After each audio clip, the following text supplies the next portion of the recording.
My name is Joshua Saleem. I am a member of the class of 2002. St. Louis U High holds a special place in my heart, and I have very fond memories of that school, and I'm proud to be an alum. I remember playing in the jazz and symphonic bands when I was there, being a part of the track and football teams, participating in the ACES Club, and also being the diversity representative on Stuco my senior year. My current work is with an organization, an international peace and justice organization called the American Friends Service Committee, based in Philadelphia. And here in St. Louis, the work that we do is partnering with young people, usually high school age youth, and we try to help them gain a sense of their own power to create change. And we do that with an anti-racist lens. So we would say that we do anti-racist youth organizing.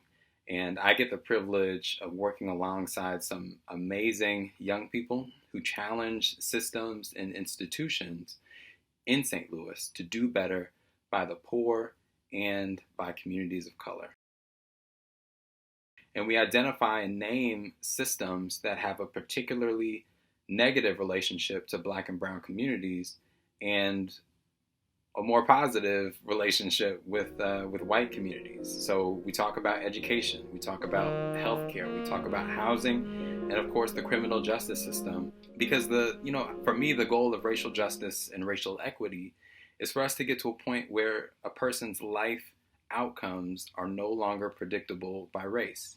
And so I want to leave you all with some tips and practices that I've learned from some dope activists and organizers over the years.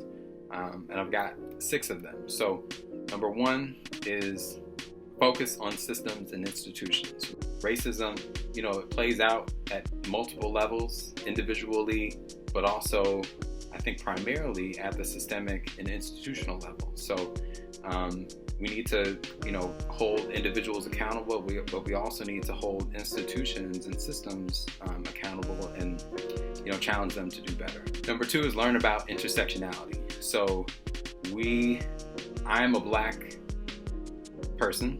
I'm also a Black man.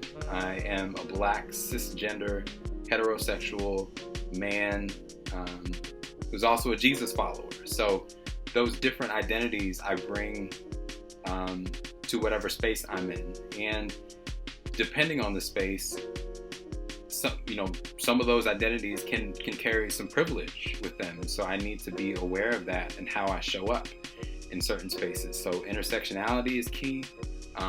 Number 3, I would say ground yourself, whether that's through meditation, mindfulness, music, exercise, prayer. This work is not sustainable if you don't take care of yourself. So self-care and grounding is super important.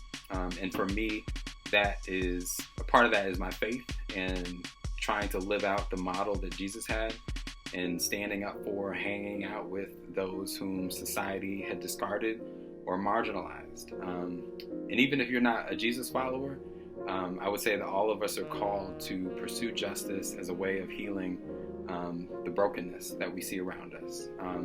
Number 4, learn from history. This isn't the first, movement moment that we've had in this country, and so it won't be the last. And so there are some important lessons that we can learn from organizers in the past, so that we can do better in this moment. So learn from history. Number 5, remember that this is a marathon, not a sprint. So we didn't get here overnight. The racism that we see, it happened over generations, and it's built up over generations.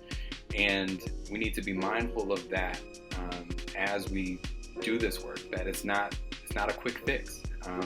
We're going to be in this for the long haul. The last thing is something that I picked up from SLUH, is that idea, that concept of being a man for others. So for me, that means thinking about the ways in which you can show up for people who are not like you, but who are experiencing harm at the hands of individuals or society at large. It's great to talk about what that is, but we need to act and be present in showing up for people. There's an incredible organizer. Her name is Kayla Reed. She's the executive director of Action St. Louis. She offered the definition of an ally a few years back, and to me, it captures some of what it means to be a man for others. So, A stands for always center the impacted. L is listen and learn from those who live in the oppression. The second L is leverage your privilege. And then Y is yield the floor.